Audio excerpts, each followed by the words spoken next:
Como saber se seu ciclo menstrual está normal ou está alterado?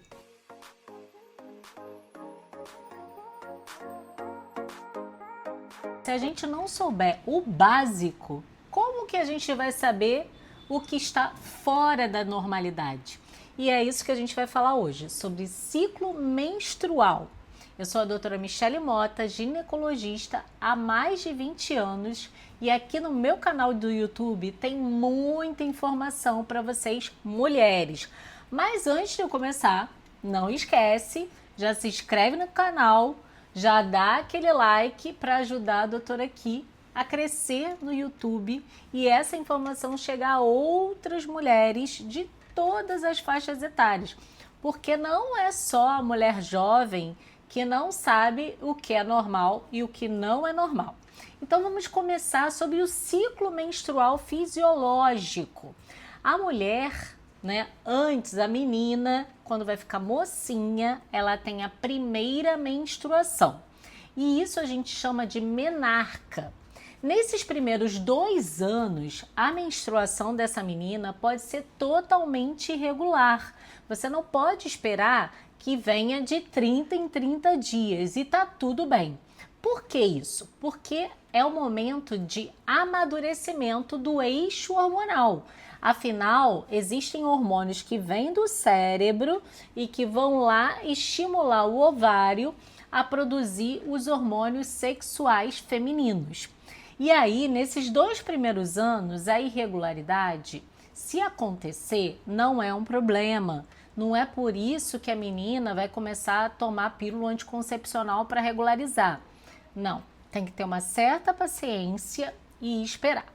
A partir desse 2º ano, se essa adolescente começar a ter algumas alterações, como por exemplo, fluxo menstrual maior do que 7 dias, isso não é normal em qualquer idade. Ou irregularidade menstrual, isto é, às vezes ela demora 3 meses para menstruar, aí menstrua, aí daqui a pouco 15 dias, daqui a pouco alguns meses, e fica essa loucura de ciclo curto, ciclo longo, e a mãe e a menina ficam sem entender o que está acontecendo. Então essa irregularidade, uma primeira menstruação até a outra primeira menstruação, esse intervalo variando muito, está errado também.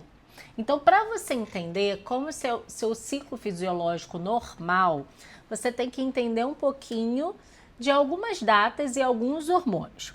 Então, sempre que a gente anota ali no aplicativo, que ajuda muito, existem vários aplicativos já disponíveis no celular para controle do fluxo, que antigamente a gente anotava no papelzinho, no calendário. Se você for das antigas, pode anotar no papel mesmo, no bloco de notas, ou você baixa um aplicativo, como por exemplo o Flow, e bota ali quando descer a menstruação, mesmo que seja uma borra, vai ser seu primeiro dia da menstruação.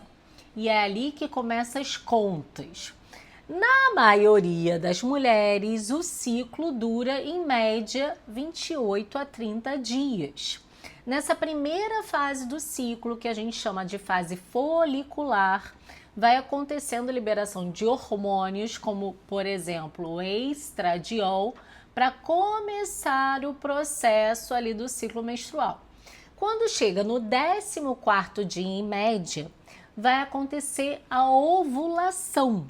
E aí que vem os hormônios do cérebro. O FSH e o LH fazem um pico para você ovular e a partir dali o seu ovário vai formar o corpo lúteo, que é o corpo amarelo, e vai começar a produzir a progesterona. A progesterona é um hormônio, olha o nome, progestação. É ele que vai preparar seu endométrio, que é a camada que reveste o útero por dentro, para ele ficar fofinho, para quando o embrião chegar, a caminha ali do embrião está bem fofinha, bem cheia de sangue, para aquele embrião conectar e começar uma gravidez. Se esse hormônio estiver em menor quantidade, o seu ovário não estiver produzindo muito bem a progesterona, que acontece, por exemplo, nas mulheres que começaram a entrar no climatério, as mulheres 40 a mais, esse endométrio não vai estar favorável para a implantação do embrião. E algumas mulheres acabam tendo sim um aborto espontâneo por causa da falta da progesterona ou uma produção insuficiente de progesterona. Então essa mulher que, por exemplo, está tentando engravidar, ela mais do que nunca tem que ter um ciclo hormonal, um ciclo menstrual regular, porque isso é a prova que está todas essas etapas do ciclo menstrual acontecendo de forma correta. E depois, se essa mulher não engravidou, vem a menstruação. É como se o endométrio ficasse triste que não tem um bebê ali e ele descamasse, descascasse. Então, o que é a menstruação? É a descamação do endométrio. E aí, a gente tem que observar também como que é essa descamação. Tá sangrando num volume muito grande, de você tem que trocar o absorvente toda hora, usar 2 absorventes, ou usar OB mais absorvente, ou usar absorvente noturno. Nada disso é normal. A quantidade, o volume que você perde de sangue durante o mês, né, no período menstrual, importa e importa muito e vai trazer consequências se isso não for visto. Claro que até você evoluir para uma anemia no hemograma, que é aquele exame basicão que a gente faz, vai demorar muito tempo. Vai demorar anos e anos, mas você muito antes, você está com a ferritina lá embaixo, abaixo de 30, o ferro baixo, você está cansada, o cabelo está caindo e você não sabe o que está acontecendo. É só porque a ferritina está baixa, porque você sangra muito. E isso não é normal. Sangrar um volume exuberante ou sangrar por mais de 7 dias não é normal. Por outro lado, algumas mulheres são muito pouco também. Tipo assim, uma quantidade que você usa só um absorvente diário, um protetor diário. Isso também é estranho. Isso também não é normal. Isso também tem que chamar atenção. Mesmo que isso venha acontecendo com você há muito tempo. É importante procurar um ginecologista para entender se tem alguma coisa hormonal acontecendo aí. Até mesmo, por exemplo, uma menopausa precoce, uma perimenopausa, que já está começando a falhar sua menstruação. E claro que a gente tem que lembrar que existem muitas doenças relacionadas ao ciclo menstrual, como por exemplo a síndrome do ovário policístico. A síndrome do ovário policístico, essas meninas, essas mulheres vão ter o quê? Qual é a queixa? Acne, excesso de pelo e irregularidade menstrual. Ou elas sangram muito, de 15 em 15 dias, ou elas ficam às vezes 6 meses sem menstruar. Muitas estão sobrepeso ou obesas, mas existem mulheres com ovário policístico magras também. E o diagnóstico é a partir dos critérios de Rotterdam. Então, quais são esses critérios? O hiperandrogenismo, né? Excesso de testosterona no exame de sangue ou clinicamente, que é a acne e o excesso de pelo, queda de cabelo. Ou, né, a gente também vê o exame de ultrassonografia, que a ultrassonografia está com aspecto micropolicístico, e o outro critério é irregularidade menstrual.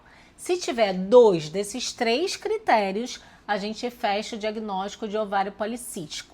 Claro que na visão funcional integrativa, a gente olha o exame de sangue dessa mulher e vê o grau de resistência insulínica. Se a insulina de jejum está aumentada, se a hemoglobina glicosilada está aumentada. Às vezes a gente tem que fazer a curva de glicose de insulina para fechar o diagnóstico, porque a base do ovário policístico não é essa irregularidade menstrual, não é o ovário, coitado. A base do ovário policístico é a resistência à insulina. E é ali que a gente tem que tratar. Dieta, atividade física, suplementação, tudo isso vai ajudar essa mulher e tem muito vídeo aqui no meu canal já nessa temática. Outra doença relacionada a essa fase, né, relacionada à menstruação, é a endometriose, né? Então, por mais que você tenha cólica desde a primeira menstruação, ou por mais que seu fluxo seja intenso desde a primeira menstruação, é importante descartar a endometriose com o exame correto, que é a ressonância da pelve com preparo intestinal ou a ultrassonografia transvaginal com preparo intestinal. Por mais que você tenha passado por diversos médicos e eles tenham falado que isso é normal, acredite, isso não é normal. A gente não pode normalizar nenhum tipo de dor das mulheres. Isso não é justo e por isso que aqui no meu canal tem outros vídeos nessa temática da endometriose. Se você quer se aprofundar, já olha aqui que tem muito conteúdo sobre endometriose. E a outra situação, né, da menstruação ficar irregular é a fase também da menopausa. Então, às vezes você tá se sentindo super nova, mas você tá cansada, ressecamento vaginal, irritabilidade, insônia, fogacho, memória ruim. Isso pode ser sinal que os seus hormônios estão começando a falhar. E essa mulher vai ter também falha na menstruação. Às vezes ficam alguns meses sem menstruar, ou fica menstruando também de 15 em 15 dias. Então, quando a menstruação vai falhar de vez, antes dela terminar, fica 1 ano para falar, menopausa chegou. Ela fica doida também. Então, no extremo da vida, né, nessa fase do climatério, a menstruação tende a ficar doidinha. O ciclo menstrual tende a ficar muito louco e tem que chamar a sua atenção nesse momento também. Outra coisa que não é normal é sangramento excessivo com muitos coágulos. Se você está sangrando excessivamente, né, com aquela, parece aquele bife de fígado, isso não é normal. A gente tem que investigar se não tem alguma doença que aumente o risco de sangramento, como, por exemplo, o mioma submucoso, a adenomiose, que é uma doença também que sangra, ou até mesmo uma doença da coagulação. Se isso sempre foi abundante desde lá do início, de você novinha, e continua, vale a pena descartar doenças da coagulação, que aumenta, sim, o fluxo menstrual. Claro que o ciclo menstrual é uma coisa muito mais complexa, né? Além dessa questão do sangramento, antes da gente menstruar, que é a fase lútea, a gente tem a famosa TPM. A TPM pode vir com vontade de comer doce, uma dor de cabeça, enxaqueca, irritabilidade. Só que algumas mulheres têm uma TPM excessiva, que dificulta a qualidade de vida dela, que a gente chama de TDPM, que é o transtorno disfórico pré-menstrual. Nesse caso, muitas mulheres precisam de medicamentos até controlados, antidepressivos inclusive, porque a qualidade de vida dela é péssima. Nem ela mesmo se aguenta nessa fase. Então, muitas mulheres precisam de acompanhamento de um especialista, de um ginecologista ou até de um psiquiatra por causa da TDPM. E alguns médicos optam pelo uso da pílula anticoncepcional para controle desse sintoma, mas nem todas se dão bem. Então, existe um hormônio que é a gestrinona, que é um hormônio antiestrogênico, que sim, cabe muito bem para esse tipo de diagnóstico. Eu tenho algumas pacientes com sucesso em relação a isso, que pesquisaram muito na internet e viram que essa possibilidade da gestrinona era uma possibilidade que elas não tinham testado e que poderia dar certo. E bingo, deu certo, mudou a vida dessas minhas pacientes com TDPM. Então, nenhuma mulher merece sofrer por causa da menstruação, ou por cólica, ou por TDPM, ou por excesso de sangramento. Não importa o que está acontecendo, a menstruação é uma coisa fisiológica, é uma coisa normal. Então, Deus não botou a menstruação na gente para trazer problema. Se tá ruim, se tá acontecendo alguma coisa estranha, você precisa procurar ajuda. Você precisa procurar um diagnóstico. E se o médico falar que é normal e você tá achando que não é normal, procure uma segunda opinião. Se o outro médico não mudar nada da conduta, nem ouvir o que você está falando, procure uma terceira opinião. Porque eu entendo, até por atender muitas mulheres com endometriose, um dos grandes problemas é a falta de escutativa. Que a paciente fala que está usando o medicamento, não está melhorando e o outro profissional está insistindo. E ela está péssima, está se arrastando, está sem qualidade de vida. Então não aceite, peça uma outra opinião de um outro profissional. Pode ser que em algum momento você ache alguém que realmente vai te ouvir, vai cuidar você com esse olhar integral, porque você não é uma doença. Você é um ser humano completo. Você tem questões físicas? Tem. Mas tem questões emocionais, questões financeiras e tudo isso importa. E lembrando, sempre que você fizer escolhas corretas em relação ao seu estilo de vida, então uma alimentação regrada, com comida de verdade, se você tem alguma doença, como por exemplo a endometriose, ter um acompanhamento de um especialista, de um profissional da nutrição, fazer atividade física com regularidade e muitas vezes usar suplementos específicos para cada doença, você pode ter certeza que a sua menstruação não vai mais ser esse bicho de 7 cabeças que estava sendo até hoje. Tem sim como solucionar cada queixa, cada problema e você ter uma vida muito maravilhosa. Você não precisa sofrer sozinha. Divida isso também com a sua família, com o seu parceiro. Pode ser que ele vá junto com você na consulta e ajude a detalhar todas as suas queixas. Você não está sozinho. E por isso que eu estou aqui, sempre no meu canal do YouTube, trazendo informação, conteúdo de valor para ajudar cada mulher que começa a ver meu conteúdo e se inscreve aqui no meu canal. Então, até o próximo vídeo que a gente vai desmistificar muitos temas. Até breve!